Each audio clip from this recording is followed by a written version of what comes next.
it's never been a challenge for Christina Aragon to get pumped up for a race. The former Billings senior sensation, Olympic trials qualifier, and current Stanford Cardinal runner has always found motivation prior to a starting gun.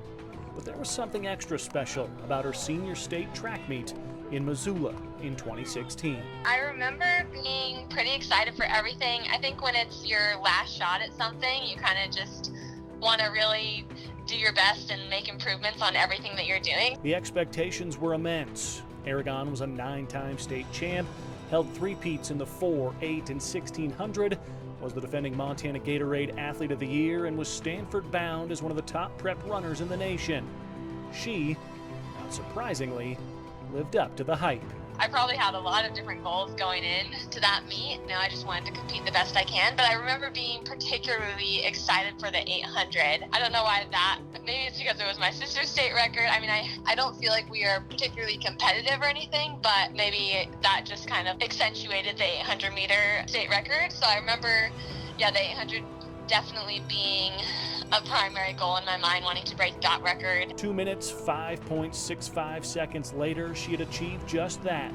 Montana's newest all-class state record was also the fastest 800 meter in the entire nation that spring. The year before, my junior year, I'd done a postseason race and run 2:04, so I felt like it was very much in my wheelhouse to get that record. But the assault on the record books hardly ended there. Later Friday, Aragon lined up for the 3200, settling in once again behind Kalispell Glacier sophomore Annie Hill. Aragon sprinted past Hill and again into the record books, clocking a 10:23:31 for another all-class mark. I remember feeling better than I expected to feel. I think I knew that day was going to be a very long day. The 2 mile was always kind of something that I did, but I never really felt good in the 2 mile. It was almost like a strength workout more than something that I could really set goals for myself. But in my senior year, I started to build more strength in general. I kind of surprised myself at that meet, especially after the 800 and everything. I remember being surprised at how good I felt in the 2 mile, and I think that's what made it kind of fun. If day one wasn't enough to impress the Missoula County Public Schools stadium crowds, and it certainly should have been, Aragon gave them reason to cheer in the finale. After the pair of all-class records the day prior, she added one more in the 1600, breaking her own record with a time of 4:43:51. It would be the final time she stood atop a Montana high school track and field podium. Maybe that was the most special part about it, that this is the final day that I'm getting to compete for senior. Over the course of 2 days, 3 all-class records, and the ensuing 3 trips to the top of the podium, the 4,000 plus fans in attendance let Christina Aragon know they were appreciative of the performance, one never seen before nor since. And Aragon can still remember those moments.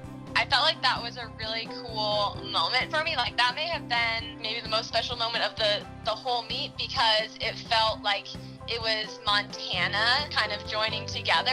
Everyone is rooting for a different person. Everyone's wanting different teams to win, but kind of everyone coming together. It just makes you feel very supported by people who care about running, just people in general in the state. So yeah, I think that was just a cool moment of people from all over coming together. Christina Aragon may have been the star of the show that May weekend 2016, but she was hardly the only cast member. In total, 9 state records were set that weekend. 7 of those were all-class records, Aragon having 3, plus the Billings West short relay team on the girls' side tied an all-class record. Jake Perrin, Connor Matthews, Leah Thompson, the West girls, plus Class C records from Kelly Murnion and Bailey Parker. Certainly a weekend worth remembering. I definitely remember feeling very good energy there, so I think everyone was excited, and the crowd was probably excited by high level of competition that was going on. Even until now, I feel like as you're bringing all that stuff up, and as I'm looking back at old articles and things like that, you don't really realize the caliber of what was accomplished in Montana at that time. It's possible the other athletes rode that momentum Christina Aragon started. After all, that kind of energy can be contagious. Richie Melby, MTN Sports.